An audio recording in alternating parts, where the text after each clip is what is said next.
Okay. Hello, everybody. Welcome to today's Fireside podcast session, um, organized by Solavis Tech. We are super excited. We are super excited to have you on today's session. And just to let you know that this is a resumption of our Fireside podcast series, which we started a couple of years back, and then we had a pause, and then now we are back again. And so, if you're joining this community for the first time, or you're joining this podcast for the first time, so what is SolarVis Tech? SolarVis Tech is a US-based registered company that is aimed at helping people or empowering people to leverage technology to improve their lives. And what do? We organize training and consultancy programs in the area of cloud computing and DevOps, data science, machine learning, artificial intelligence, mobile and web app development, cybersecurity, and more, digital AI-powered digital marketing, and more. And so, myself being the host, by the grace of God, I'm the founder and CEO of SolarVis Tech. My name is Dr. Samba Otavis. I'm currently based in Canada. And what pushed me to start this a network or this company is I looked at a lot of people like myself who never had a background in tech because my background is in healthcare. I'm a physician, but I looked at how the world was improving, and I was asking myself, how can I leverage technology to improve my life or the lives of those around me? And also, how can I help, or how can we also help non-tech professionals to also, get into tech and leverage technology to improve their lives? And so that's the driving force behind this community. And so right here, we've been able to help thousands of people through our bootcamp trainings, through our workshops, technical workshops, through conferences that we connect our talents to for leadership conferences, and a lot more. So today, we are focused on the non-technical side of things because we notice that in the marketplace, there are so many people that are great technically, but they don't know how to navigate their way through the interview process or how they can leverage advanced technology like leveraging artificial intelligence to be able to get jobs or to be able to get other opportunities beyond just getting jobs. And so today I'm supposed to be co-hosting this with our CTO in the person of Kevin Tway. But right now, since Tway is on his way to China, so he will not be here with us today. He's going on a project for his university with some students. And so I'm going to be your host for today's session, as well as Eric on the other end is going to be chiming in from time to time as a co-host. But also, I want us to bring to the spotlight one of our great professionals whom we invited. He has a very busy schedule, but he had to make out time. He is the founder of Tech Jobs Ghana, and this is no other than Kwaku. Please, I want you to put your hands together as we welcome Kwaku on the stage. Eric, please, can you put Kwaku on the spotlight, please? Thank you, thank you, thank you, thank you. This is a busy today. Hey, Kwaku, how you doing? You're muted. You're muted. Can you all hear me, please? Yes, we can get you. Perfect, perfect. Good afternoon to you all. It's afternoon here in Accra. Very excited to be here. So definitely, thank you for inviting me first of all. And I know that we will have a good time. I get to meet the community and also learn a lot myself. So good to be here. Right. Thank you so much. So away from Kwaku, we equally have an amazing person on the team. You know, before you get into any organization, you have to go through a screening process. You have to go through some background checks. You need a team or professionals that understand how to source the right people to get onto their team. So we have an HR professional, an HR manager, for Wall Shoe Talent Scout, and this is no other than Erica Appiah, all the way from Accra, Ghana. Erica, if you can hear me, please just come on camera. Eric, you can put her on the spotlight. That would be amazing. Welcome, Erica.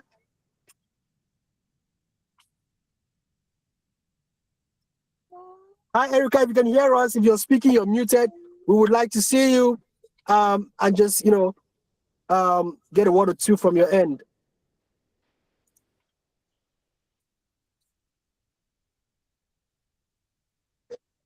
Hello, Erica. Can you hear us, Everyone, my please? name is Erica, and I'm happy to. Yes, I can hear you. Hi, everyone. My name is Erica, and I'm glad to join you. I'm actually based in Akosombo in the Eastern region. I'm not in Accra. Oh, okay. All right, welcome. For some reason, we can't see your camera. It'll be great. We can't see your face. If it's possible to be on camera, that'll be amazing. So our audience can put a face to the name. That would really be great. And so we equally were supposed to have on the panel Daniel Dodo. I've equally been able to have a great interaction with Daniel in the past, and it's an amazing person. He's built a great community as well over there. But unfortunately, we'll not be having Daniel on today's podcast session because he's attending to an emergency. So my co-host for today as well, Eric, is equally based in Ghana. Ladies and gentlemen, we are going to be delving into today's conversation, and the topic for today is AI hiring today. Okay, but before we go deep into AI hiring today, I want us to start with Kwaku. Kwaku, maybe you can just tell us about yourself. Who is Kwaku? So you want to kind of set the pace for people to know that this is a professional in the field. This is what you're doing. You're having hands-on experience on this. We're trying to build trust here with the audience. So over to you, Kwaku. Okay, all right. Thank you very much. Yes, so my name is Kwaku Abedi. You got it right the first time. Thanks for mentioning it right. So I am the founder of Tech Jobs in Ghana. Can you all hear me, please? And am I audible? Okay, all right. So I'm the founder of Tech Jobs in Ghana. What we do is an online recruitment platform where we source for roles, mainly technical roles, software engineering, data science, data analyst, QA, a lot across the spectrum. So front end, back end, whatever. We source this role. First of all, we publish them on the platform. And then on the back end, we source open roles from companies that are looking for technical talent. And then we place these talents into the roles. So we work with companies here in Ghana and abroad. But a lot of the companies that we work with, many primarily are in Ghana, but others are also abroad, and we serve them by giving them the talent. So what we do is that we source the talent that is professionals in Ghana, and we look at their CV. We find the best possible candidates that the client will need. So on the client side, we give them the best technical talents for them to fit into the company. And then on the user side, we basically find roles for them. So we've been placing roles from director level to interns across Ghana and abroad. A lot of the roles, some are remote, some are virtual, i.e. remote. Others are also physical, or you have to go in to perform. We also have hybrid roles. So basically, that's it about Tech Jobs in Ghana. We place candidates, that is qualified IT candidates, into roles in Ghana and abroad, and that is what I've been doing. We are 2.5 years. This started in 2023. Yes, in March 2023. So we are even 3 years. Let me put it that way. But we've been working on it for a while. So yes, that is pretty much about it. Yeah. Okay, excellent. Thank you. So for that, Kwaku, that's amazing. You're helping to connect talents to roles. Let's have Erica on the call. Erica, if you can be on camera, that would be super amazing to have you. So Erica, just tell us a bit about yourself as an HR manager. What is it that you do on a day-to-day basis, and how are you, connecting talents to the right spots? Just walk us a bit about yourself. Thank you, Erica.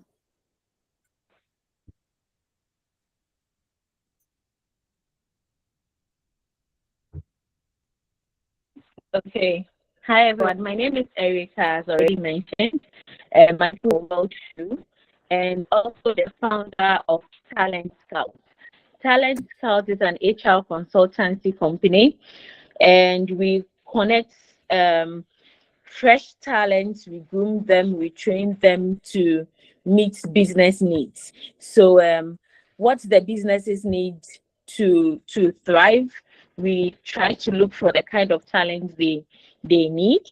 And then we connect them to the right opportunities that are available. So yes, that's briefly what I do currently. Okay, great, Erica. So let's just continue with you before we move over to Kwaku. So there is this new wave, for example, new wave of layoffs that's happening right now in the tech space. Not long ago, Meta laid off over about 8,000 employees. Amazon laid off a lot of people. Big techos are laying off a lot of people, and there's a lot of fear in the marketplace around AI taking off people's jobs. So I want to find out from you as an HR manager, what's really happening right now in the marketplace? Is AI really taking off jobs, or what's really a shift looking like? Just walk us from a practical perspective, and start around what you guys are doing, and what people in the marketplace right now should be focusing on as far as leveraging AI is concerned. People are using AI to write their resumes. Also, companies are using AI to triage those same resumes. Can you walk us through what's really happening right now, and how people can, be much better prepared to stay ahead of the competition? Over. Okay, so what's happening currently? It is true that AI is taking over, and so a lot of people are getting laid off. Practically, we've had a lot of these things going on, but that is not to say that human beings are no longer needed. I mean, they're artificial intelligence. I think what we have to do is to match up our game, learn how AI works, and then we can also be able to work alongside it. So it is not we just need to be able to brace ourselves, train ourselves well, and catch up with technology as it stands. I think that's the only way that we'll be able to find ourselves valuable in the workspace now. Okay, thank you very much. AI is changing the game. We just need to be able to integrate AI in what we're doing for sure. And as I'm going to circle back to Kwaku, just on this same concept, Kwaku, can you walk us maybe step by step on what, let's say somebody who is just starting out fresh and is getting to IT right now?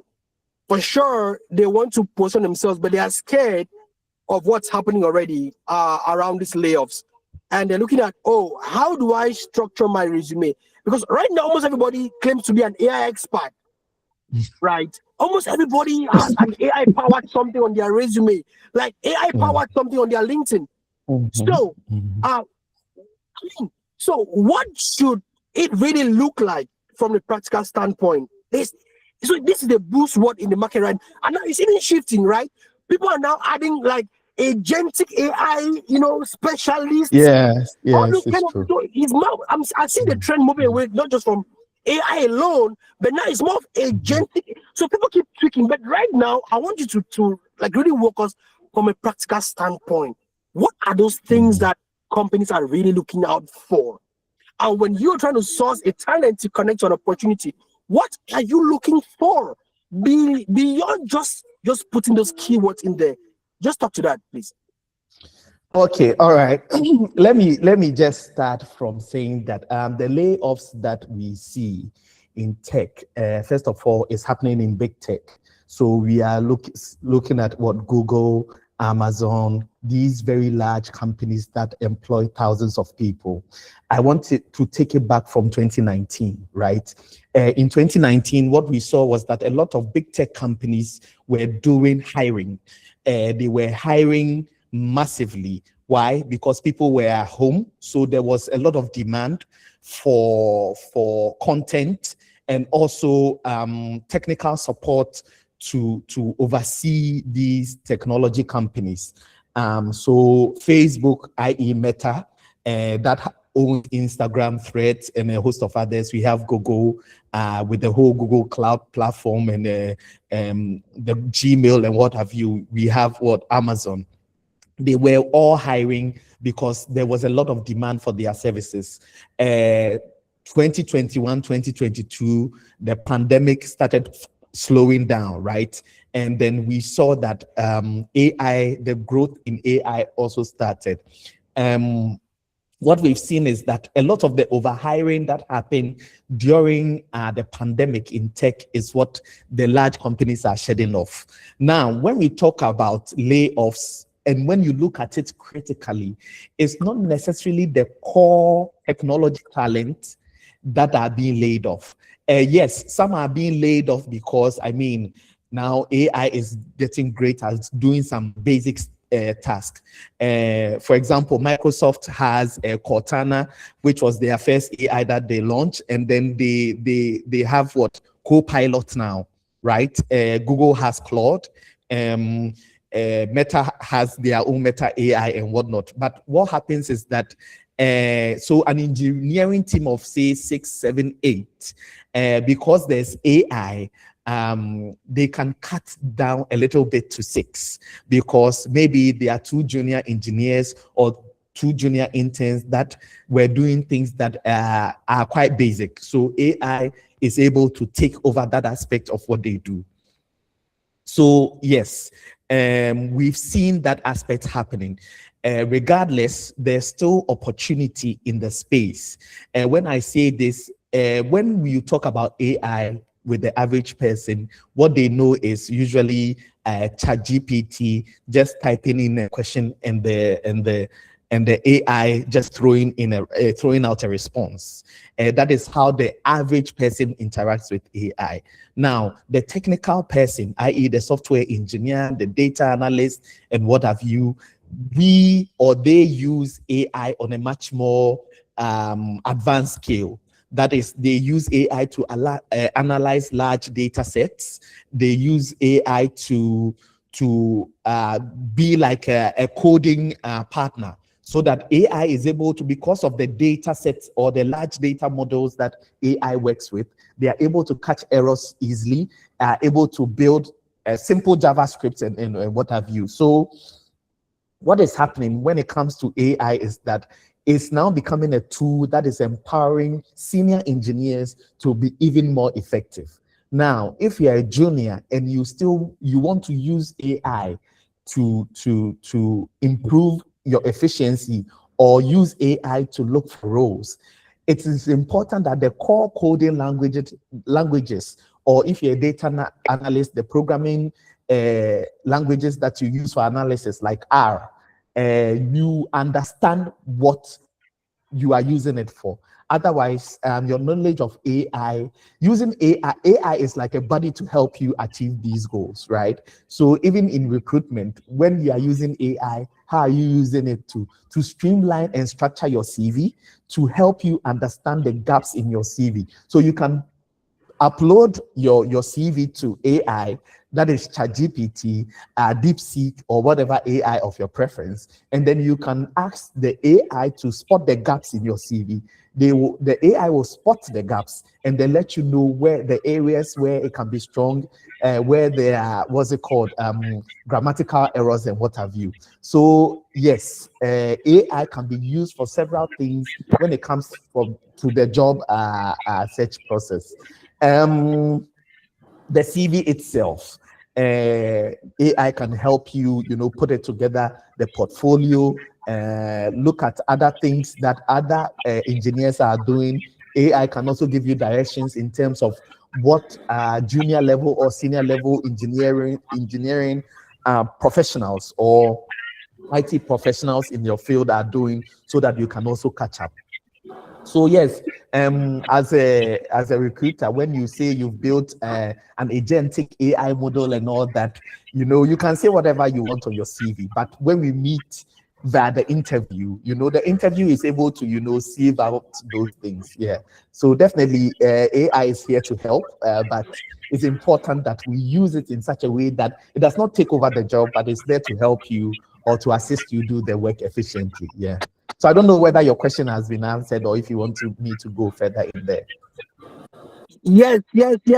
You did justice to that particular question. Please, guys, if you got value, please can you celebrate and appreciate Kwaku for those insights? 100%, right? So most companies have what we call an ATS, an application tracking system, right? Where Yes. they are able now to fit. Just imagine that for a single role, you have hundreds of people applying for that role. Yes. Which human will have to go sit down there and then go through all those resumes one by one and screen? So see, you can have a role for which maybe they need a senior engineer or for whatever, and then we can have someone like maybe Elon Musk can apply for that role, and he's not chosen for the role, right? Just because maybe his CV didn't meet the criteria for that application, or maybe there were many other applications that equally met the criteria, but then they had to normally shortlist a number of candidates for the role, and so his resume might be missed. But then, for sure, what we're saying here is that you can leverage AI for sure to enhance your resume to have those keywords that will help the screening team or the recruiters to be able to shortlist your resume to then come forward for an interview. But also, we're saying that beyond being shortlisted, there is a need to prove yourself, and that's where AI can't help you on that. Number one. Number two, when you are on the job, you got to prove yourself, right? Yeah. You got to prove yourself. And so, but then every organization has a standard procedures on how they use AI. AI is broad, and every organization probably maybe has their own internal AI tools, just like we have the open source AI tools like the ChatGPT, we have the Copilot, and all of that. People can use it for free and so on. But every organization for sure, they have standards on how they use AI internally to ensure that they maintain or they follow through with data privacy and all of that, governance, to make sure that their data isn't just out there public for every other person. So then we are saying that even right on the job, you would need to know how to use AI to improve work, right? Because on the job, if you are not using AI, we're saying that those who know how to use AI to improve productivity and to improve efficiency at work and to improve outcomes, those are the people that are going to be sustainable in the long run. Those who don't know how to leverage this in the job are going to be laid off. So, Erica, if you're there, I want to talk especially to that person whose resume has been able to go through the first screening phase, who has used AI and has been able to be screened to get now to the interview.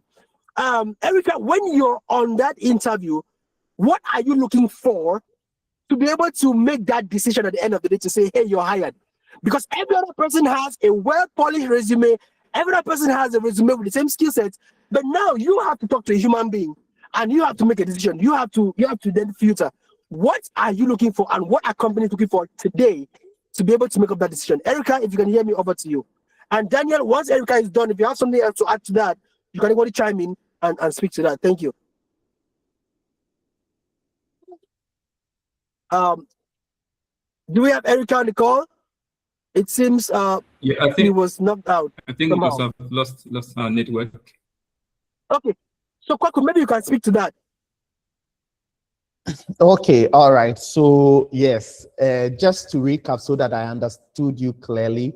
So you say after you've been screened, what do you have to do? Is that a question so that I understand? Beyond screening, people have been able to leverage AI to polish their resumes, and so they have now been shortlisted. But then you have to talk to that human being who has now been shortlisted. So what are you looking out for in that person?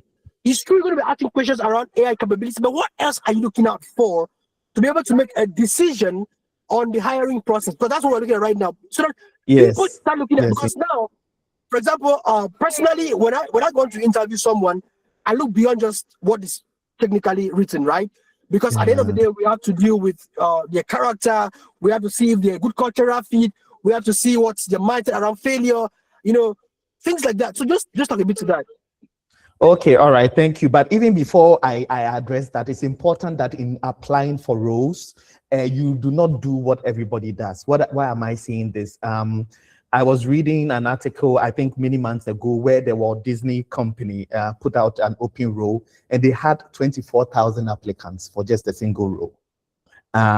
If 24,000 people are applying for one role, what are your probabilities, you see. So in looking for jobs, it's important that as talent, you look beyond the standard just one-click application via LinkedIn. Go beyond just applying and also network with executives at the firm that you are targeting. It's extremely important so that at least, build that rapport and let them know that you've applied. I am speaking to you because somebody on the team from Solavice reached out to me via LinkedIn. So it's important that you do that, right? Number two, now you've applied, you've gotten the call that you've been screened, so you are coming in for an interview. Because this is a technical team, I want to do the standard technical interviews, or how the process is for a lot of large IT or even small IT firms. What do they do? So after you've been screened, most probably you added a portfolio or a project of what you've done, or some of the projects that you've worked for. All many IT professionals have that. If you are here and you do not have a portfolio, please look into building one. It's extremely important. So as a recruiter or any HR manager will look at your project.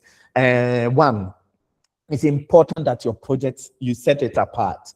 Your project, you set it apart because we see that for hiring full stack, either front end or back end roles, we see a lot of people doing calculator apps. They build calculator or a to-do list, right? And maybe a website for a fashion store. Please look beyond doing that. Look at your local community, some of the things that your community needs, or even do something. I was impressed when last year a gentleman built, I think, an interactive map, digital map, which showed, there was a lot of talk about illegal mining in Ghana. So the gentleman built an interactive digital map that showed hotspots or places that illegal mining was endemic in Ghana. This is a fantastic project, and you can take it everywhere, and it really sets you apart from the standard calculator or the to-do list that you've built. So in building your portfolio, it's extremely important that you look beyond the standard apps that when you went to coding school or when you joined the coding program, they asked you to build. Now, after you've set yourself apart with building this world-class or a good project, you'll be called for an interview. Usually it can be on-site or virtual.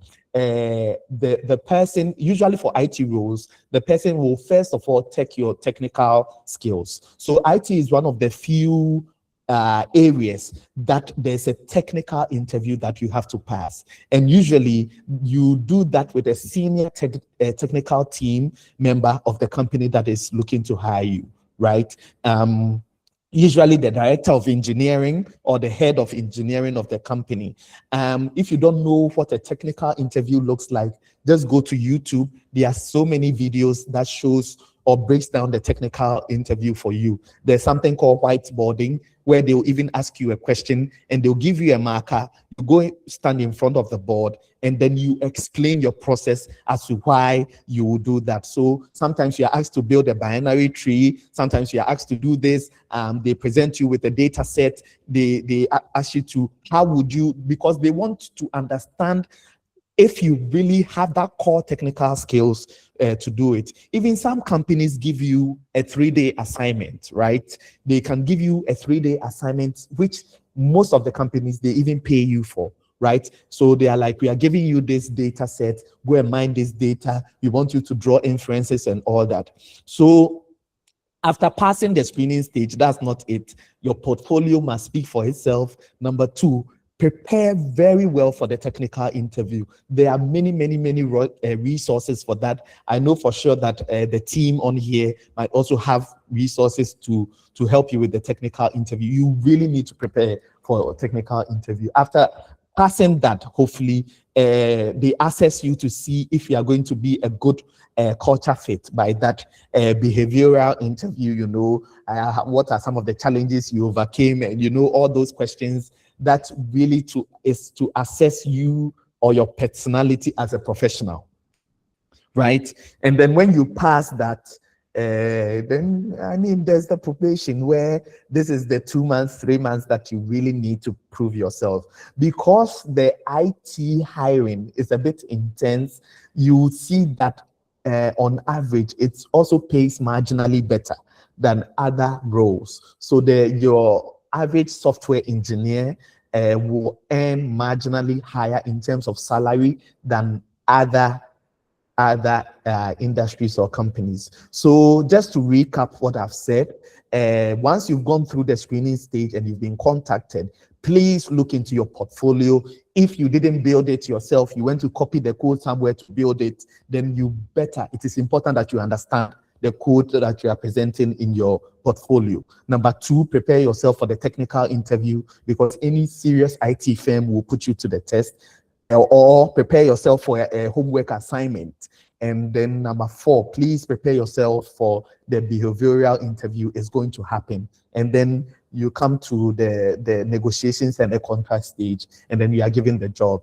And at that point, you say congratulations. So yes, that's pretty much the process. Thank you. At that point, we say congratulations, guys. Is this speaking to someone here today? Is this speaking to someone here today? I'm just observing. Can we have your reactions, guys? You're getting this value for free. You're getting this value for free. This is gold. This is gold. And see, for you to move from one stage to the next, you have to prove yourself. You have to prove yourself. And one of the things I tell people here is, and I always coach my mentees, we coach people in Solavis Tech, is one of the greatest factors you need is confidence. Confidence. How confident are you when you're going for that interview? You know, someone who has great confidence and understands one project can beat you without confidence, who is so smart with, you know, a full a GitHub a profile with lots of projects. So can you really be great at, you know, the few, because for sure, no company is going to hire you to do everything. You're going to work on a team. So going for that interview, so the key things you also want to look at is what is the company looking for in a candidate at this point in time? Because you are being hired to solve a particular problem.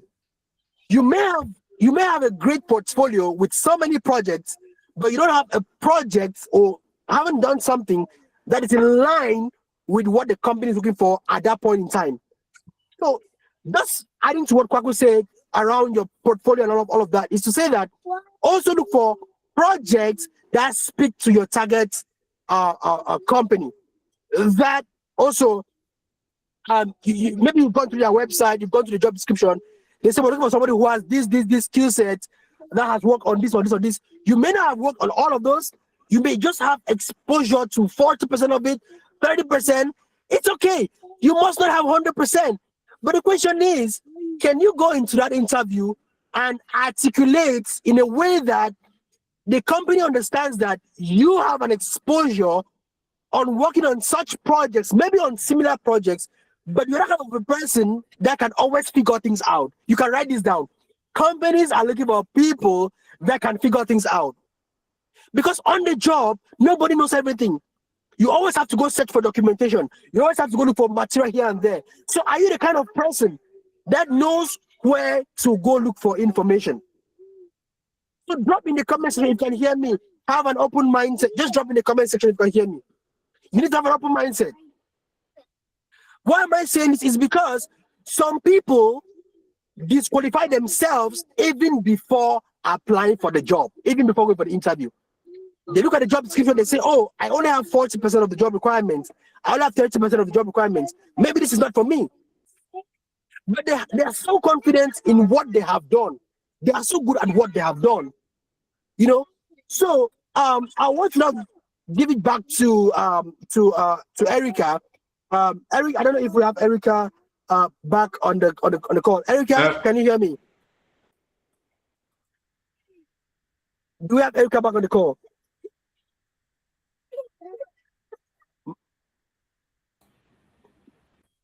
Yes, So I think my we apologies, have her everyone. back on the call. Erica, can you hear us? Yes, I can hear you. Okay. So Erica, we want to pass it over back to you to just hear from you a bit around like the question I asked before you step out.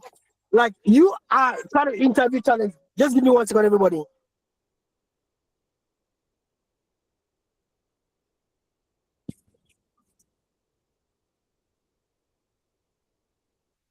All right, sorry everyone about that. So Erica, I just want to find out from your end. You are on the panel. That candidate has been screened. They've used AI very well to put in the keywords. They've been able to pass through the screening process, and now you're about to interview them. Beyond just the AI skills and everything that they've put on their resume, what are you looking out for in order to make that final decision where you streamline it from 100 applicants or 500 applicants, then now you're shortlisting 15 or 20 of them for an interview, and then you're streamlining it down to maybe 5 for the next round, and then you have to make a decision to hire one person. What are you generally focused on, and what are companies really looking out for in today's economy? Thank you.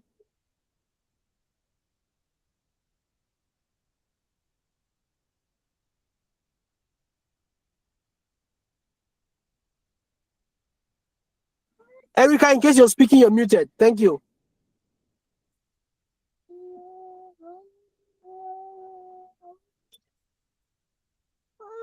Guys, stop.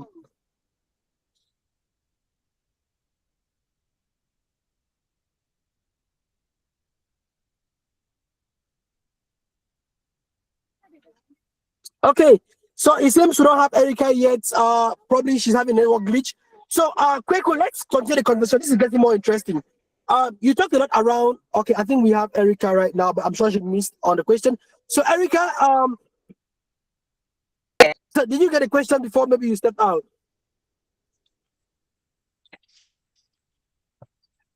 So the question is, someone has gone through the screening process, or maybe they use AI for sure to update their resume to make sure they has the right keywords.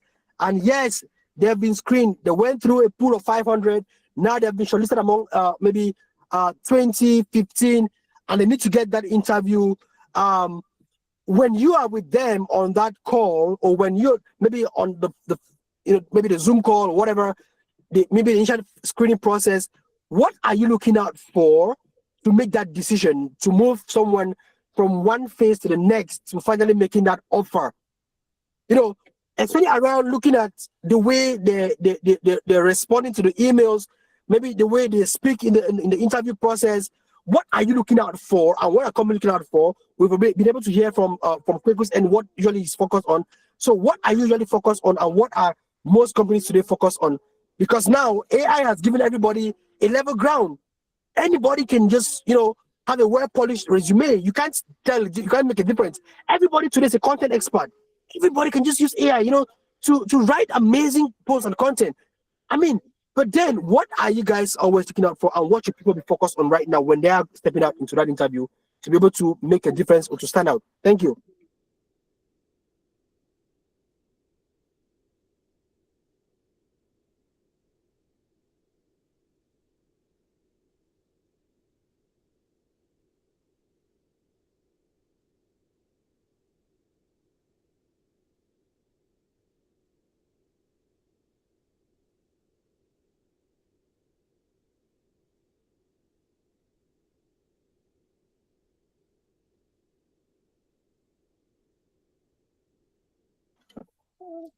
Okay, that's fine. So we're gonna make progress. Everyone, if you can still hear me. It seems Okay, it seems Erica is having challenge on her end. If you can still hear me, please just indicate. If you can hear me, just indicate. All right. So right now, as we make progress, please, I know people are joining here for the first time. Eric, can you just drop in the chats the links to our community so people can always stay up to date with our programs? So note that going forward, every Saturdays at the same time, we are going to be hosting a Fireside podcast session, and we are focused on the non-technical side of things. At the same time, as from next week, we're going to have a technical project session. We'll talk about portfolios here, but you also need to be able to build that portfolio. Mind you, in the market right now, there's a lot of noise. There's so many people that have certifications, so many professional certifications here and there. But when it comes to the hands-on, what can you do? What have you built? What can you build? It's empty. So we are also very interested in having people build solid portfolios with what companies need today that can help them stand out. So we want you to click on those links in the chat and join us on WhatsApp, follow our LinkedIn page, follow our Facebook pages, stay connected to our communities, because we are coming up. We are not just telling you what you have to do, but we are leading by example. We are showing the way. So we are taking this platform, telling you this is what you need to do, but also we are actually doing it. We are leading by doing. So if you want to stay connected to our community, stay connected to the programs that we offer, and I'm going to tell you today, for you to stay on the top of your game, you need to invest. You need to invest on your own journey. You need to invest time on the journey. You need to invest money on the journey. You need to invest your energy on the journey. It's not just going to come from one connection. But you never can tell that one connection that can change your life. And that's the reason why we want you to stay in a community. You know, in school, in the university, when we are writing exams, we kind of hide our answer sheets, right? We hide our answer sheets because we just want to be the best in that exams. But in IT, in the tech space here, just give me 1 second, guys.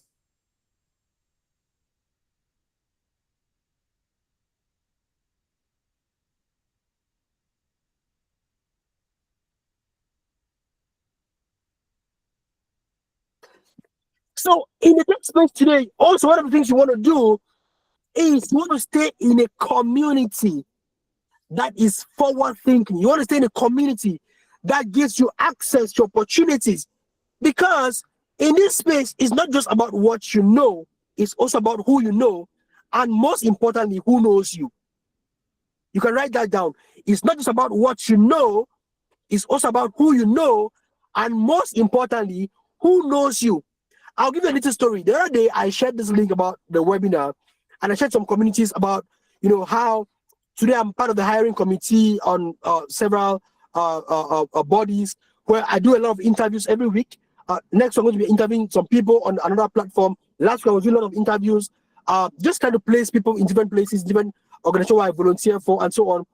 And when I shared that information, two people got to me inbox. This is what happened. First, they just sent a hello and they stayed quiet. I'll walk you through this. Someone just came into my inbox from a group, and just on a group chat, and just said hello, and he was quiet for 10 minutes, right? Okay, and then another person just came and said hello. I want you to refer me for a job. Is there anything you can do about it? This is a completely strange person I've never met before. I don't know him, but he comes to my DM and he wants me to refer him for a job. He wants me to collect him to a job, but I know nothing about him.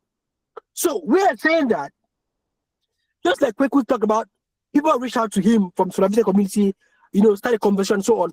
Also, how you're able to network is very important. We are saying that you want to start a conversation, you want to build a relationship, because for people to know you, like you, and trust you, it takes time. Nobody wants to recommend you for an opportunity that they don't know who you are, because if they're doing so, they are putting their credibility on the line. And so, Kwaku, I want us to come up again on this conversation. I want us to talk a bit around portfolios. You know, we talk about portfolios.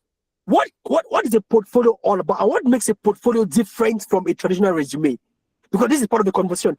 What are some of those places? What are some of those kind of portfolios that people need to be focused on today in building? You know, just a bit to that. Thank you. You're muted. Sorry. So thank you. Yes, IT is one of the few industries, again, that is hands-on. As a recruiter, I don't just do IT alone. Sometimes I do other industries.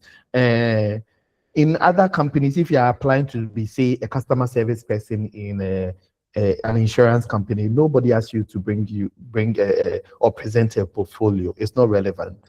But because IT is so hands-on, and there's a lot of proof of work in that industry, it's important if you say that you possess some technical skills, it comes to bear.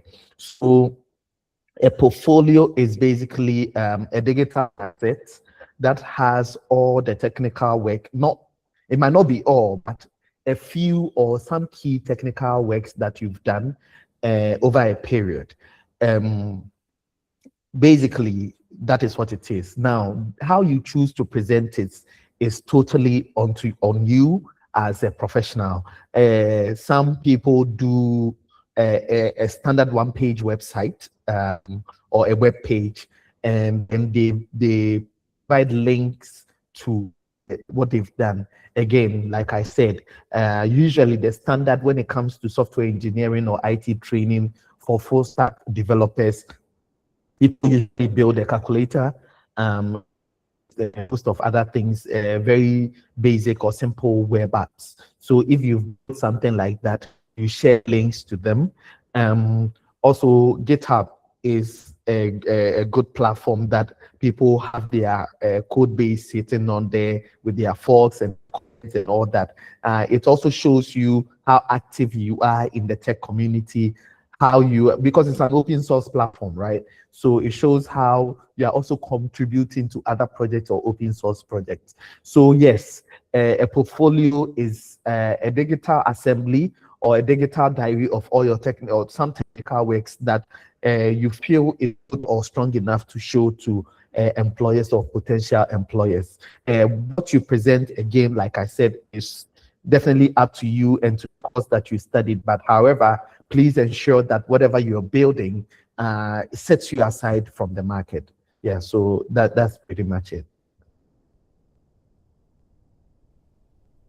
Excellent. Thank you so much for speaking to that, Kwaku, around portfolios and how you can position them. For example, if you're a developer, you can't tell me you're a developer, you're looking out for to land a role and then you don't have a GitHub account. It doesn't make sense, right? For sure. So at this point in time, I want to pass it over to Eric. Eric has been doing an amazing job. Please, can we celebrate Eric for bringing on this amazing panelist? Eric is based in Accra, Ghana. He serves on the Solavistic team as our Chief Information Officer. He comes from a typical non-tech background, but he's also a crazy guy. You know, if you've been following Eric on LinkedIn, you've been following his status, you've been following what he's doing, you know that this is somebody you need to stay connected to. And so in this space, we want to say that you should surround yourself with people that have the right energy, that can continuously fuel you. For sure, we all have our challenges in the back end. It's not always shiny as you find it out there. There are days where people just feel discouraged, like, oh, what am I doing? Am I making progress? Is it working? But also, when I look at people like Eric in my network, I'm very excited to keep pushing on this dream and to keep flying. So Eric, over to you as you take it from here. Just begin a bit to this conversation. Over. Hi, everyone. Thank you so much, Dr. Samba. Thank you so much, Kwaku. I think you've been pouring a lot of wisdom, a lot of nuggets. I've been busy. My hands are very tight. I'm here with a pen and paper, right? So I'm not joking here. So I keep learning and I keep sharing. So I'm learning as if I'm also, hunting for a job, right? And yeah. You've said a lot that I actually learned from, and I hope that everyone is also doing the same, right? And guys, I want us to get this very engaging. Just drop in the chat what you've captured at this level, right? What have you captured? If just in a word, maybe in a sentence, just drop in the chat. Let's get what you've learned so far, right? Just drop it in the chat. What have you gathered so far? What keyword, what striking thing have you grabbed so far for this one hour session that we've had? Guys, just drop it. Let's make this very interactive, right? I want to see many lessons, as many as possible, right? So just drop in the chat. Maybe you've learned about behavioral skills, maybe project. Okay, Lucky talked about community, right? Awesome. Community, guys, someone has said about community, stand out from the crowd. Perfect. Stand out from the crowd. Building my portfolio today. Awesome. Taking action. Thank you, Titus. Guys, do not be afraid to appear. Thank you, Douglas. Do not be afraid to show up. Do not be afraid to be visible. Right? Let me get the nuggets dropping. Let me get what you've gathered dropping in the chats. Let me get what you've gathered, what you've learned. Guys, let's make it interactive. Just drop what you've learned, right? For me, I've learned a lot. I have about 4 pages here. So if I start writing my own in the chat, you guys you won't have the time to read, right? Okay, it's not only about what I know, but who also I know. Perfect. Thank you so much for that, Estelle. Dennis Monene, embrace AI, hug AI, let AI be a friend, right? Every day. Awesome. Nita, try to stand out with a unique project. Amazing, guys. So I like this, the fact that we've all learned one or two things. And if you haven't learned, we're going to progress, keep on learning and sharing. And Kwaku, you've said so much, right? You said so much, and you mentioned something about behavioral skills, right? Behavioral skills, and I can't hamper on that anymore. Yes, I can't, emphasize on that. But I want to find out from you, like you've been hiring, right? You've been in the hiring, ecosystem for some time. And what is a common mistake? I mean, one key mistake you've noticed, right? Not me. I know there are a lot of mistakes, but what is that common mistake that you've noticed that a lot of candidates are making, maybe within your hiring pipeline?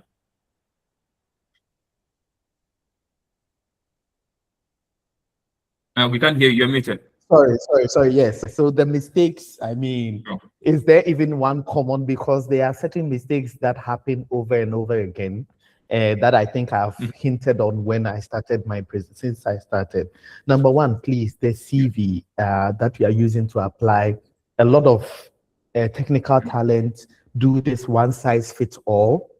They use just a single CV to apply for hundreds of jobs, and then they do not make any progress, and they are surprised because, first of all, if you are using just a single CV to apply for a data analyst role, for a junior front-end role, for a junior back-end, for a full stack, for a QA analyst, automation, because these jobs, like I say, use an applicant tracking system to filter out the CVs. So if your CVs do not have the necessary keywords, you will not make progress. And that is how some talent struggle. So they might have the expertise, but they do not read. It's about sitting down to read.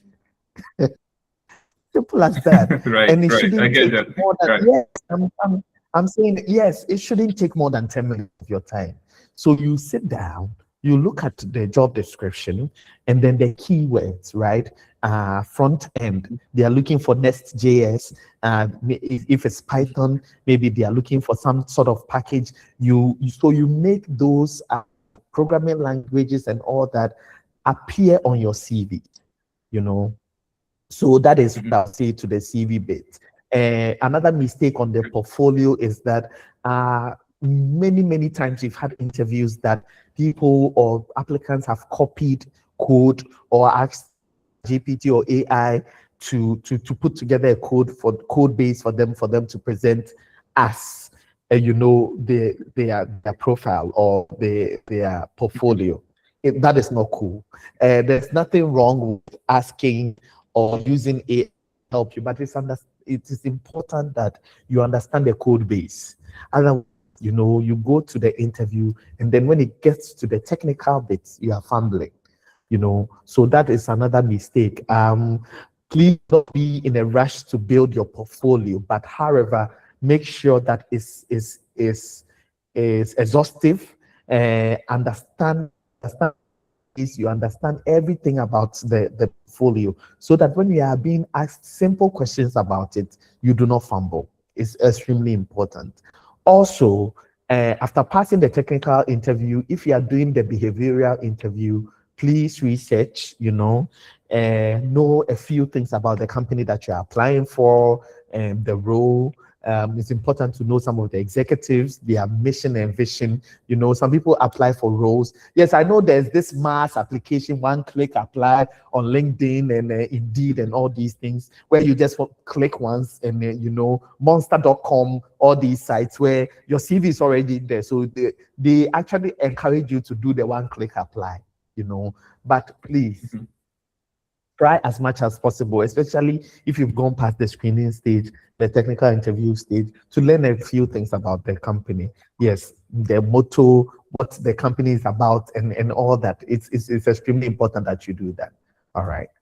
Yeah.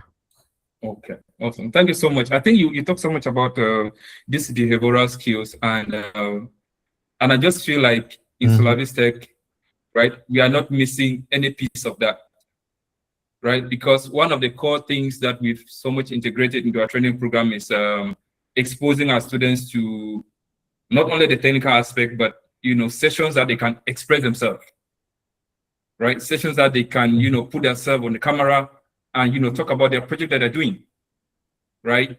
Yeah. Back one of our students, I think he should be on the call. We had a session with him, and we took him on a project. We gave him an assignment, and after some time, we evaluated him. We didn't only evaluate the project, but we had to put him on the call to explain to us what the project is solving, right? The outcome, and how he thinks he can improve the project, right? And I think that is just make me like boast that we are doing the right thing, and we're actually on track. And another thing you talk about, the technical skills, right? Now with the ATS system, somebody can generate a profile which can pass through. We can have, let's say, a score card of or a score rating of, let's say, 90% through an ATS. And if you put them on a call, they won't be able to explain to you the basics, the fundamentals, right? Yeah.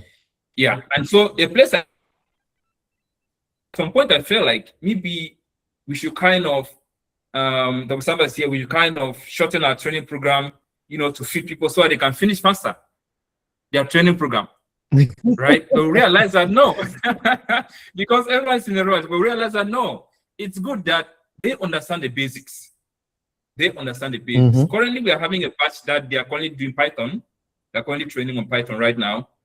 And at some point, I was feeling like, what if we just run them through projects? But no, what if you go through projects and you don't understand the basics? Right? Because from all this conversation, what I'm picking is that a time is going to come when recruiters are going to be looking at the understanding of the basics and the fundamentals instead of, some kind of heavy stuff. Because everyone is trying to dodge the basics and getting quick into AI, using ChatGPT to generate their resumes, which the basics, they're losing it. Exactly. Right? Exactly. Yeah. Exactly. Yeah. Sure. And it's everywhere. I mean, yes, because you see, AI is also able to do extremely advanced stuff for you. But if you do not understand the basics, last week I received an email from a professional. Clearly, he had used AI to, because AI after spitting something for you, use some text, the AI will then ask, would you like me to put this in this format? I don't know if you see, and that was still captured in the email, So I just did it, and you see, this person's email was going to the director and the deputy director of a large, hospitality group, and the heading of the email was, dear, mention the person's name. He said, here is a revised version of the work that you, like a GP, and he copied everything and put it in the email and sent to us. And you see, when I sent it to him, he couldn't believe it. So he had to record, and I'm like, no, once somebody has opened an email, you can't recall, so it's not even relevant that you recall. You just have, I don't know, but I'm like, let it be. So these are some of the things that, yes, AI is here to help us, but it makes you look very awful if you are not really doing the necessary work. How many seconds would it have taken you to just revise the work, and you take the bits that, and AI is not perfect. It gets certain things wrong, like certain situations and all that. So it's important that when we are using it, we use it in such a way that, it doesn't, tell our supervisors or professionals about that we don't know what we are about. Yeah, so it's important that we do that. Awesome. Thank you for that. And one thing, right? You talked about network, and a lot of people are neglecting networking. Networking is not only online, right? I know that if not of LinkedIn, I wouldn't have met you, right? I would have met you here. Exactly. And exactly. Yeah, network goes beyond online networking. A few months back, we had one of our students on the call here, right? And she got a role, her first level role within 6 months, just because she was able to network. right? Yeah. That's in Cameroon. Mm. Yes. And how did this happen? She just went to an event, and as you go and you're introducing yourself to people, telling your people the value you can bring on the table. It's not only saying that I'm a DevOps engineer. Thousands of hundreds of people are DevOps engineers, but how do you stand out when you're introducing yourself? Right? Everybody can say Exactly. that DevOps engineer, but how do you stand out when you're introducing yourself as DevOps engineer? So she went up to a person. The person was actually a founder of a company in Cameroon. And then she introduced herself as a DevOps engineer and the projects she's been doing and the tools she's so familiar with, and where she completed her training. I think one thing that, got her quickly, securing that job was where she completed her training. Because the founder, that technical guy, he knew SolarVis. And then he was like, oh, so you completed from SolarVis? And then she was like, yes. And that was just it. And then once she mentioned Dr. Samba, and that was just it. So networking is very important. And just don't only network and let people know what you can bring on the table. Right? Yeah, that's just what I wanted to add on that Definitely. piece. Yeah, Dr. Samba, maybe let me hand over to you. Yeah, sure. Okay, yeah. You want to ask something to that? Yeah, thank you very much. Is extremely important. Let me just say that when we talk about network, it's not about just being in connection with the MD or the CEO. When people say they are networking or they are looking for mentorship, it's always looking for the MD. It's just, looking at the person who is right ahead of you. So, for example, you're a junior dev, you are network. You should also look at senior devs that have worked 2-3 years in the field. And also, in looking for jobs in networking, do not forget the people in your local communities. A lot of times, people say they are looking for jobs, looking for IT jobs. And I tell them that, there are many small businesses in the neighborhood that you are. I can bet you that they do not have a social media presence. They do not understand digital marketing. Just go, introduce yourself. And, it helps you build that sense of, business acumen, and eventually what you're looking for is money. And money, and especially in Africa, money does not necessarily sit in offices, but, we have a large informal sector and economy, so before you know it, you go introduce yourself or your services to somebody. I can help you with digital marketing. I can help you with this. And then the doors are open, so look at the informal sector as well. It's extremely important. And networking is, yes, it's good to be friends or the MD or the CEO of a bank or insurance company is great, or a tech firm, fine. But a food seller on your junction and all that, they should know that you are in tech. And trust me, they'll throw offers your way.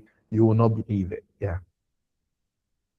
Thank you very much, Kwaku, for speaking to that. Please, can we appreciate Kwaku for throwing in those nuggets? And I equally want to add to that because I have first-hand experience from Africa, and I have first-hand experience here in Canada.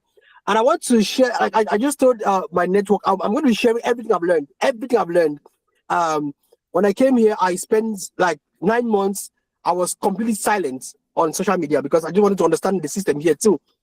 And I believe in the principle of if you learn how to play the game, you can play it better, right? So, and one of the things I've noticed is there is no difference between being here and being in Africa. It's the same mindset. If you have built the right mindset, the right globally relevant mindset, you will be relevant in Africa. If you move abroad, you will be relevant abroad. What is we're talking about? You just talk about a little thing that somebody made in their email that costed their journey. And what's that? Attention to detail. How can someone really want to get a directorship role and that person doesn't have attention to detail to sit down for a few minutes and edit an AI-generated content? It doesn't make sense. Because now it tells you here, people are so, vigilant around things like that. So if you are able to have that consciousness while in Africa, you can dominate anywhere. The next thing also is around, the way people want to network out there, they're always looking for immediate results right now. Like they just want things to happen at a split second. But it doesn't happen that way. So even in the networking itself, you've done your part, you've applied, you've leveraged AI, all of that. You've attracted an audience. There's a huge crowd, coming around your portfolio or your profile and all of that. Now, you must understand that you need to build those relationships, and it takes time. It takes time. It's about credibility, it's about reputation. If you are somebody who is just looking at, you want to shoot at once and kill and just move on to the next, you'll be destroying relationships down the line. And for some people, when maybe they reach out and they don't get the offer they were looking for, they burn that relationship, they burn that bridge, not knowing that it's about attacking the trust you're building over time. Somebody can tell you no right now, but it doesn't actually mean no. It means because they've not trusted you enough to say yes to what you're reaching out for. You need to keep the conversation going. You need to keep following their stuff, like their post. Do they have some content? Do they have a webinar? Attend their webinar. Solavis Tech is just one of those platforms giving access to this. Doesn't mean we have it all here. No. You also have to be open to other platforms, giving you access to programs. Connect there. Is there an on-site training coming up in your locality? Be part of it. Take content, put it out there, let people see the work you're doing. And also, like we're saying, because attention is a great part of this. Everybody has access to the AI tool, but we are giving you those strategies to stand out away from what everybody else already has. So now I want to speak mostly to the people that are coming in with no IT background. The competition is even higher for you. It is even higher for you because you have the belief that you don't yet have the technical acumen, but then you have a superpower whereby you can communicate the transferable skills you have from your own industry. So how can you communicate those transferable skills now into IT, leveraging IT? And one other thing I want to state here, which I've noticed, from Africa and here, is that many people in Africa, they see the high-paying jobs in tech, right? And so they put their mind to, I want to get a six-figure role. I'll say this. I want to get a six-figure role. So when they're applying and they want to, maybe the company are like, okay, what is the expected salary? They start listing some huge figures in thousands of dollars from Africa, right? And so that now helps to take them out of the way because they're not even fitting in to what the local reality is. So you must understand the local reality. You must understand. And many people don't know that there's a market called freelancing. If you have these great IT skills, you can be a great freelancer, even just leveraging LinkedIn. If you know how to communicate your work, you must not go do freelancing on platforms. But if you know how to communicate your work, you can attract great opportunities towards you. So we are saying that your LinkedIn profile is a portfolio on its own. Because myself, when I want to hire anybody for any role, when I want to interview anybody, I look at your resume, I go and check your LinkedIn. Who is this person? Who is this person? Just from the kind of comments you make online, from the kind of posts you make online, it tells me the mindset of this person. It tells me if it's somebody who can have on the team or not. If you're somebody who is always, fighting each other or fighting other people on religious stuff, on political stuff online, it's affecting your reputation. So no matter whether you have a well-polished CV, and when I go on LinkedIn and I see your CV, your LinkedIn page says something different from what your resume says, I can't bring you on the team. So mind you, companies are watching out on that. So don't think that maybe your social media presence doesn't count. It counts a lot. So, in as much as we say it's good to have a well-tailored resume, also note that when we say well-tailored resume, the way the Canadian system works for resumes is completely different from the way the US system for resumes needs to look like. It's completely different from the way the resume for Ghana, for Kenya, for South Africa. So you always need to take a look at these specifications. So like, for example, if you're leveraging AI, maybe in crafting your resume, all of that, you also want to make sure that the prompts you are using, you are actually communicating them to reflect that local reality or that target market. That is what makes you different from how any other person is using AI. Any other person may just go and say, oh, I'm applying for this role, just copy me the job description and say, okay, tailor my resume to this one, you end there. but you also have to understand the local realities. And then beyond that, who are the people that are going to be on this interview process? Are they on LinkedIn? Go follow them. Go check them out. Go read about them. Go read about them. That's how you prepare, and that's how you start out from the rest of the crowd. So as we end this session in the next 8 minutes, we just want to just take a couple of questions. If you have any questions, feel free to just raise your hand, and then Eric is going to bring you on the call. Ask your questions. We want you to express yourself, because at the end of the day, we get satisfaction when we have people that can use this technology to improve their lives. That's what drives us. We don't just want to talk about, oh, we've trained some of people, we have hosted, but we want to have those testimonies down the line where people can say, oh, I think somebody says, I've been looking for a job for the past 10 months, the past 1 year, the past 2 years, nothing's coming. I'm not earning. But probably because, see, Albert Einstein says, insanity is doing the same thing over and over and expecting different results.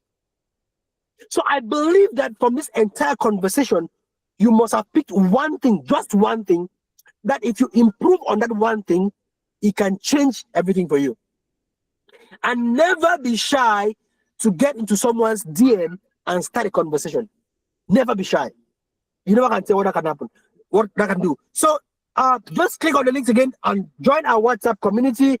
Everyone what you want to share is especially that for the WhatsApp community, because that's one of the quickest ways in which people can really get information about all what we're doing, up to date.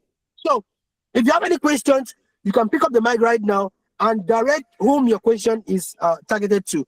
It can be to me, it can be to Kwaku, it can be to Erica, it can be to Eric, whoever. So over to you. We have 6 minutes on this conversation. And like I said, just stay tuned. The next session is coming up next week. We're going to be having amazing speakers. And then we're going to have the technical training next week. We're going to have a podcast session for next week. So any questions, you can just raise your hand and get on the spotlight. Like I said, this particular recording is going places on platforms like this. One of the things you want to do is you want to show yourself. Any community I go to, any webinar I attend, any Zoom, whatever, I can't go there and I just leave and nobody knows me. No, I make myself visible. I make a mark. I contribute, because your next employer is probably on this call. Your next co-founder is probably on this call. Your next business partner is probably on this call. But you can never tell unless you make yourself visible. Unless you make yourself visible. You must learn that we are in an attention economy, and you must learn how to monetize attention. Okay, over to you guys. The mic is open. So Eric, please, you want to coordinate this phase of it? Just a question and answer session for the next 5 minutes. Thank you. Okay, we have Jibo. Jibo, you have a question? Good evening, everyone from Cameroon. I'm called Jibo Rabio. I'm a graduate from the data science program from the Solavi Tech Grace cohort. And my question is, how do you fight the inertia of inexperience when applying for roles and trying to do cold reach out to recruiters? How do you tackle that initial resistance of inertia with inexperience or without having experience in your resume? Awesome. Thank you for that question. Great question. Okay. Kwaku, maybe you want to speak out to that, then I'll chime in as well. Yeah. I saw the energy, so I thought maybe you would take that. But before you come in, when it comes to tech and IT, because it's such a hands-on program, you cannot say you are inexperienced. Why am I saying this? First of all, the need is there. You already have your portfolio that you've built. As a working document of your technical ability. Number two, again, your community, your church, whether you are your mosque, whatever it is that you do, there's somebody that can help. That you go to your family, your relationship, maybe your partner needs a website. So you need to get busy, and you get experience by actually applying the skills that you already have garnered through the program. So it will not really make sense, quote unquote, to learn more. You just have to apply the skills that you've taken. So you start building projects. So beyond the project that you've built on the program, you need to start applying that knowledge in other things. So let me use myself as an example.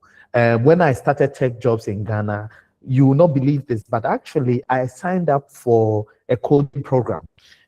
And that was on Udemy. There's a very popular teacher called Dr. Angela Yu on there.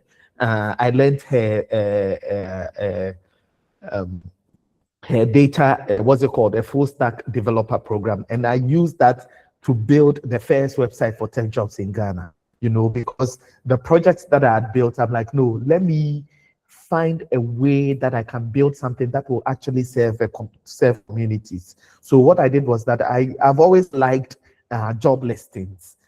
So like Craigslist, all these job listings or companies that do listings. So I'm like, let me build something like that. So the little HTML, CSS, and the JavaScript knowledge that I had, I used in building. I bought the domain www.techjobs in Ghana, and then using the HTML, CSS, and JavaScript, just built the website like that. And then I started. So definitely, and look at 3 years down the line, I'm here talking to you about, you know, providing jobs for other people. So that's how it works. You start by building something that you are passionate about and you believe in, and then you see the good things that will happen from there. So when it comes to this class, nobody should say I'm inexperienced, because you already have the technical skills. Just go out and start building something. You build, it will break. You build, it will not make sense. You build, but that is how you learn, right? You build, it will not make sense, but you come back to the drawing board and you're like, no, I should have done it this way, that way. You go out, you build, and then gradually you shine. So for sure, that is how I think you should go about it. Thank you. Excellent. And just also to talk to that, I'm just going to be sharing from how Solavis Tech started, guys. I'm a medical doctor, right? But I'm running a tech institution. And how did I start? It started right when I was still upskilling in a boot camp. And I used to train people a lot, right? Like I used to support my guys, and I had that inner drive in me. And I remember the first day when I got into that training, and I was asked, "You're a medical doctor. Why are you here? You should be, just doing your medical stuff." I said, "No. I see the world is changing. How can I use technology to improve other people's lives? My goal here is not just to get a job. My goal is to use technology and build systems and build a community where people can improve their lives using technology." So while I was doing that, I was helping a lot of people in my network. And then it dawned on me, some colleagues said, "But, I had a strong urge. I felt like God told me, like, start this thing you've been procrastinating on. Start this thing." I got to one of my teachers, I told him, I said, "I had this strong urge. God wants me to start this company. But I'm resisting because, number one, I don't even have a job as an IT person. Number two, I don't have an IT background. So how do I go out there and start telling people that, hey, you can get an IT job, you can earn a 6-figure income in dollars, and you can live a better life while I don't even have it myself? And how do I even go convince the community around this when I don't have an IT background? How do you go tell people that? How do you convince software engineers? People have been doing computer science and all that for years." But then he looked at me, he told me, he said, "Dr. Samba, whenever you pick up the mic to speak, I can feel it. You have this energy. You have this ability to lead people in a way." And so I'll tell you, like one of my mentors, Dr. Don C. Maxwell, he says that. He says, everything rises and falls on leadership. You can write this down. Everything rises and falls on leadership. So one of the greatest skills on earth is the ability to communicate. Just drop in the chat. Communication is powerful. Guys, drop in the chat. Communication is powerful. Communication is powerful. Jibo, responding to your question, I want you to start working on your communication skills. I want you to start building your public speaking skills. For some of you, I'll challenge you. Go and register and learn how to speak in public. Go and register and learn how to speak in public. Because when you know how to speak in public, you command a room. You command a room.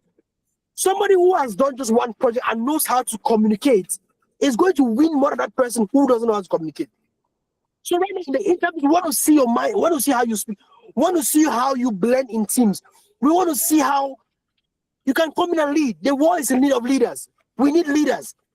And so that is how you overcome imposter syndrome. Myself, every single sometimes I get discouraged. I'm like, God, will I keep pushing on this holistic vision? Oh, we're reaching out there. People are not responding. People are rejecting and so on. But we keep going. So one of the ways you overcome that self-doubt, that initial, that inertia of making progress is by doing. Is by doing. Consistently doing. Right? So that's it. So guys, if you want to make progress out there, I challenge you. Maybe you don't need to take on the next course. For some people, they think, oh, I need to learn this course. I take the next course. They are in that continuous loop of learning, just learning and accumulating. Thinking, oh, maybe I'm not getting the role now because I've not learned this other tool. Then the other tool comes up, I want to go learn the other tool. No. From the little that you have already learned, and you start applying. And you start applying. And you start reaching out.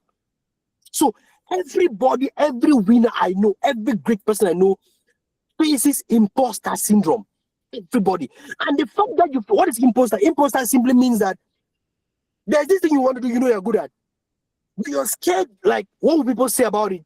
Like, you ask yourself, am I really good at this thing? But if you are having that feeling, it's because you are too good at it, guys. I want to tell you, it's because you are really good at it. If you are not having imposter syndrome, there is a problem, there's something wrong. So how can you overcome it, guys? Do something small every single day. Make that LinkedIn post. Post that post and then have 0 likes. Post it, guys. Post it and tag me. I will like it. Post it and like it yourself. Share that link. Go on LinkedIn. Post it. That's how you overcome the fear. That's how you overcome the fear. Stay in a community like Solar Vista. If you may join the community, click on that link in that chat and join. Whenever a post is made for you to react to it. And when you're doing that, don't worry about what other people will say. Ask yourself, in 1 month time, how much progress have I made? How much growth have I experienced? Be able to track your own progress. Don't care about the people who started 10 years before you. Because everybody has their own timeline. Everybody has their own timeline. Right? So don't compare your own growth journey to that person who started 10 years before you. It's about you.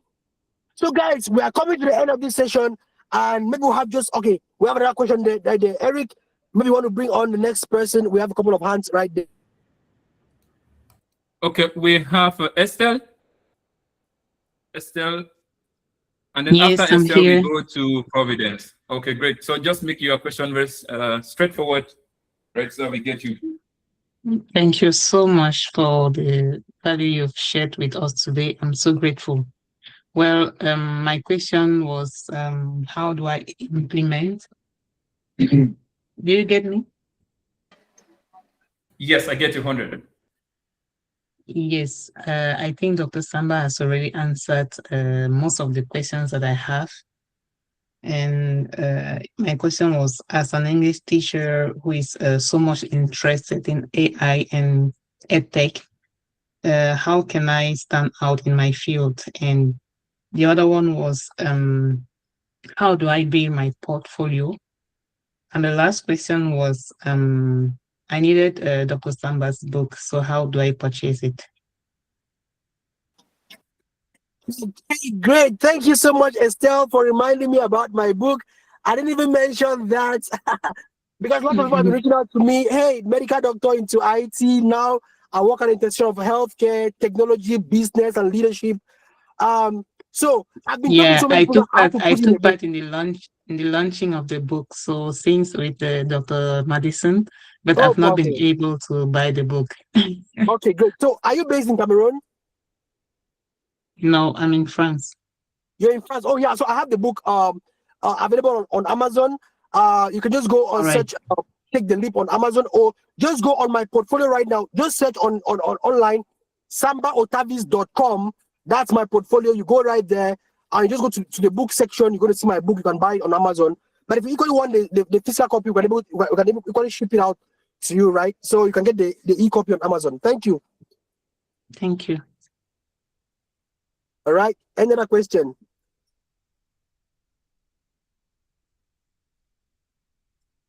We have a question from Providence. Yes, I'm Providence. So my question has to do with going through an interview process where you're able to get past the technical stage, get to go for I think the last meeting with the MD of the company. Then the next steps was to do, I think, security clearance and also medicals. But later they asked you to send your either invoices or your payslip. And you do send all the required documents and the company ghosts you. I mean, you send HR a couple of emails, nobody responds, you call, nobody picks up your call. How do you handle such rejections? And also, would you recommend reapplying to such company again in the future? Thank you. Okay, great question. I'm going to respond a bit to that, and then I think Kwaku also will have something to add to that. So I'll give you an example. I was running an interview a week ago for one organization I serve on, and what happened is that we're looking for a chief operations officer for that role. I had a lot of people apply for it, and then gone past the deadline, one other person reached out to me. When it was really gone past the deadline, right? She sent me a direct message on WhatsApp saying, "Oh, she's really sorry. You know, she saw the posting late, and she really love if you give you an opportunity." I said, "Oh, I'm sorry. Just stay in the community. Maybe look out for more opportunities down the line." She said she reached out again and said, "Oh, thank you so much, but I would really love if you can give me the opportunity, maybe to just get an interview, just to prove myself." I went back, I checked her LinkedIn profile, I saw the work she was doing, and I decided to give her the chance to apply again. And then we ran through all the interviews. But guess what? That's the candidate we hired for the role. She came in late. She put in the work.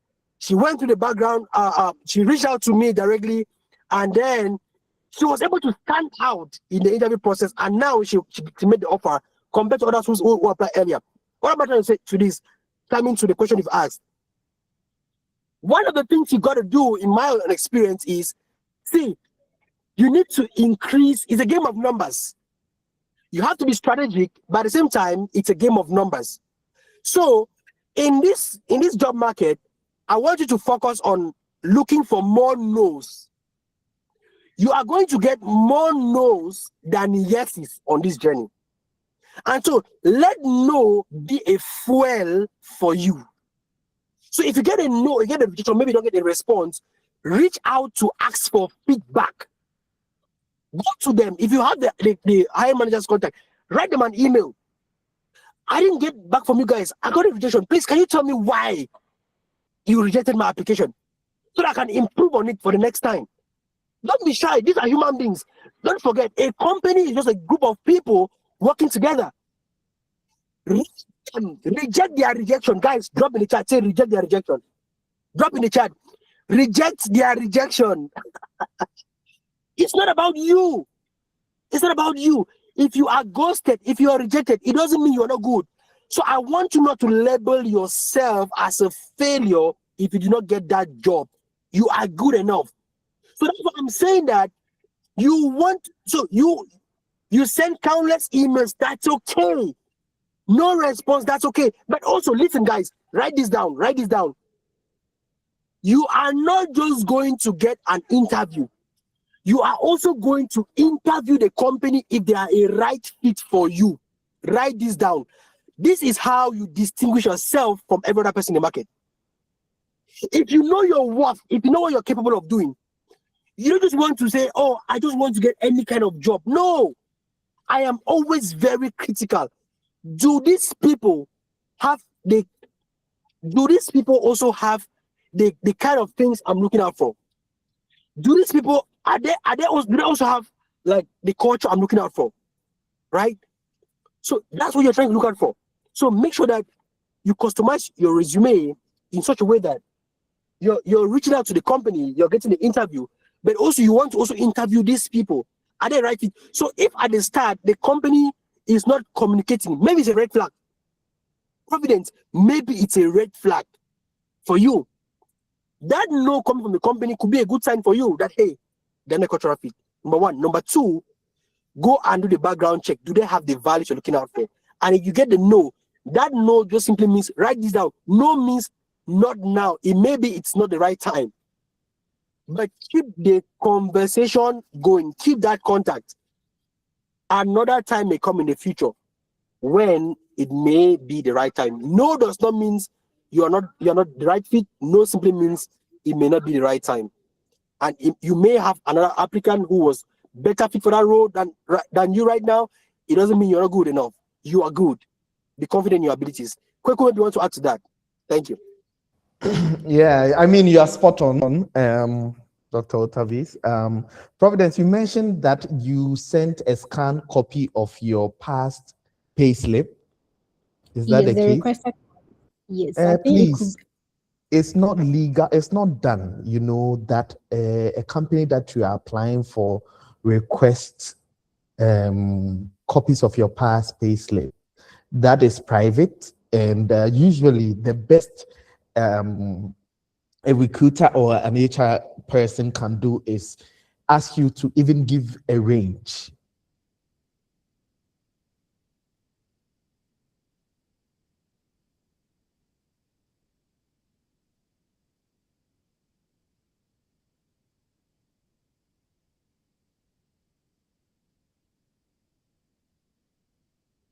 So it seems we had a network glitch on Kwaku's side.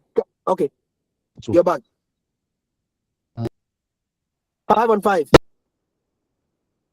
Yes. So anytime a company that you are looking to work for asks you to send former payslip from other jobs, no, that is not done at all. That is private, and that is your bargaining document, so they shouldn't have that information to even bag. So I feel like there's something shady with that company. That is why they even led you to the end to request those documentation before quote and unquote ghosting you. So please let's be very careful. On the other hand, if you are, say, a contractor, or if you are a freelancer and you say that this is your rate per job, so for example, they need you on a 3-month project and you say this is my standard charge, and they are, you know, sort of arguing, or even that, you don't even have to show them, but you can let them know that these are similar invoices that I've billed to clients, you know. Yes, but the fact that you want to go and work with them full time and they are asking pay slips from other jobs is a no-no. So please, guys, let's not do that. Yeah, but Providence, yes, the market is tough, as you can see. So like we said, all the strategies that we've mentioned in this presentation, you need to employ them by networking effectively, working on your what's it called, your projects and or in your portfolio, ensuring that your CV is up to speed, and also being of greater help to your community, either business or social. So yes, that is my contribution to that. Thank you. Yeah, Thank you so much for chiming in on that. I see we have Ado. Ado has a question. Ado, do you have a question? Yeah, but it's not really, I don't know if it's really focused on what we're talking about. So I was wondering if let's say with the current community, right, talks also about developers rather than getting jobs, because I feel like getting jobs, only focusing about getting jobs, it just feel like, well, just there for a while. Like, what if the market shifts and everything just disappear overnight? How should they like be shifting their mindset from just looking for employment and rather building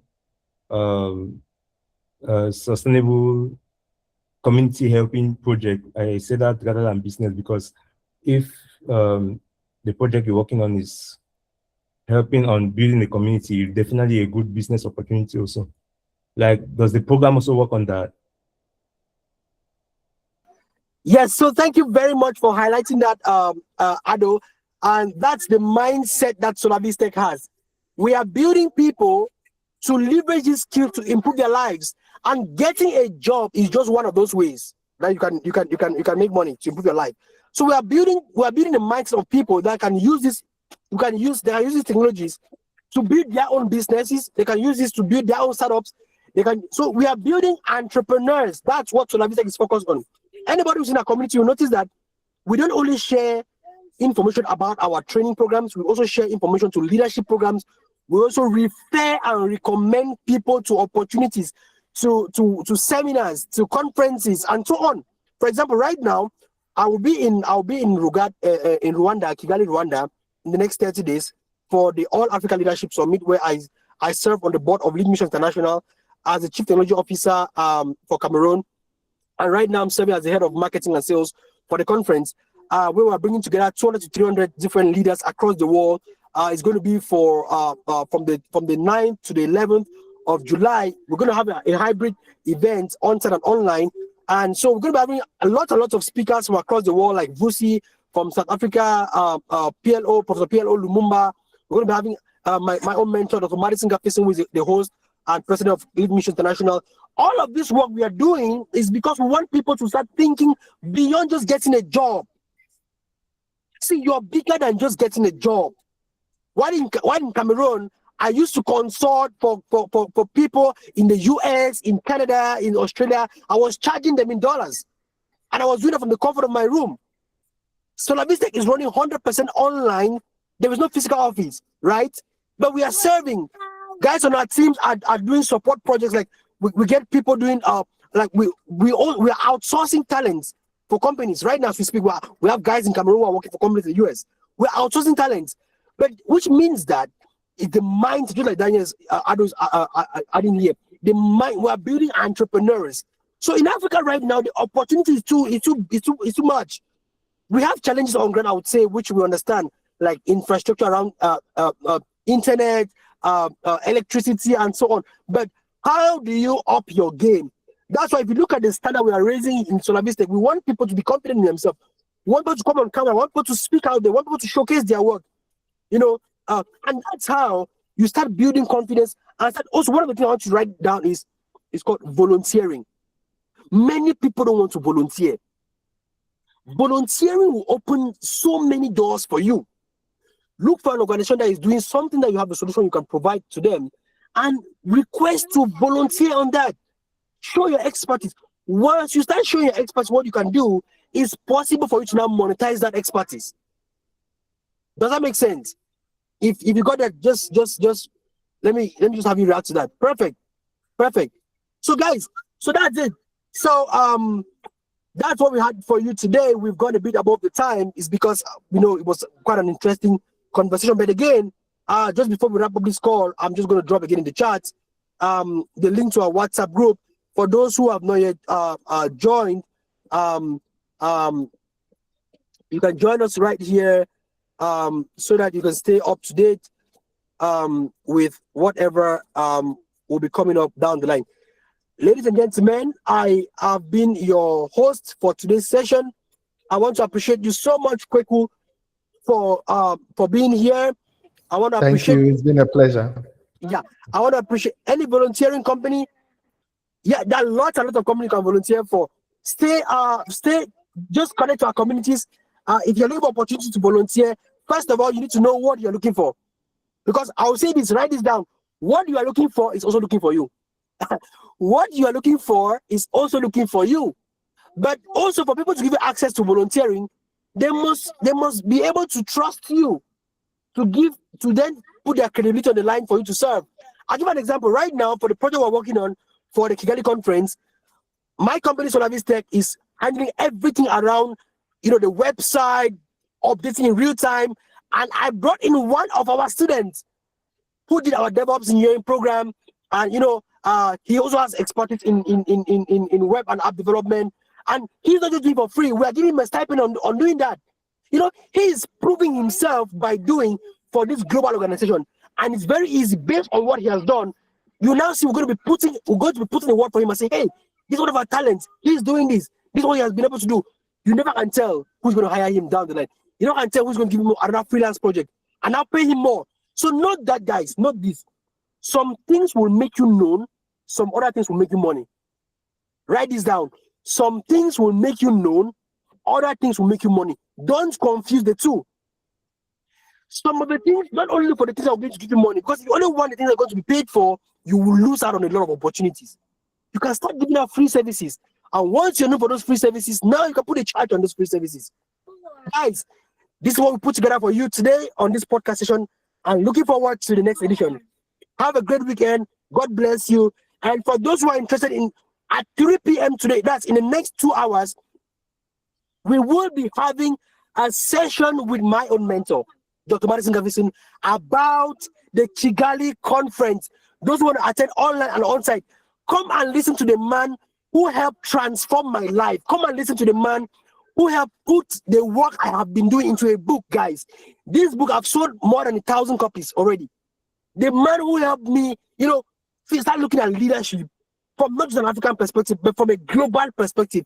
Come and learn from this amazing gentleman. And right here on this call, I'm going to be sharing a link right now to those who are interested in this league missions journey, those who are interested in the impact of what's coming up in the next 2 hours. I will drop a link right here. Just hold on a second, click on that link and join our community and stay up to date. You don't want to miss what's coming up right now, guys. Just give me a few seconds while I drop a link to that community. Okay, in the next few seconds, I'm going to be dropping that link. You never can tell. You've been looking for an opportunity, to get access to volunteering roles, to get recommendations. Nobody has been calling your name. Maybe it's because you are in the wrong room. Maybe it's because you're not in the right rooms. You need to position yourself in the right rooms. So I would say join League Missions community here. Join League Missions missions here community. Okay, so click this link right now and join. There are lots of volunteer opportunities. Yes, even right now we are looking for volunteers, guys. If you want to volunteer for the League Missions conference, click this second link right now and join the community. We're going to be announcing that in the next 2 hours. You don't want to miss this.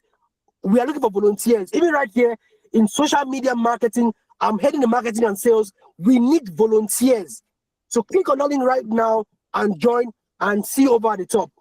My name is Dr. Samba Otavis, and I'm super excited I've been your host for today's webinar. See you at the top. Have a good weekend. Ciao. Bye. Thank you all. All right. Bye. Yeah. Thank you.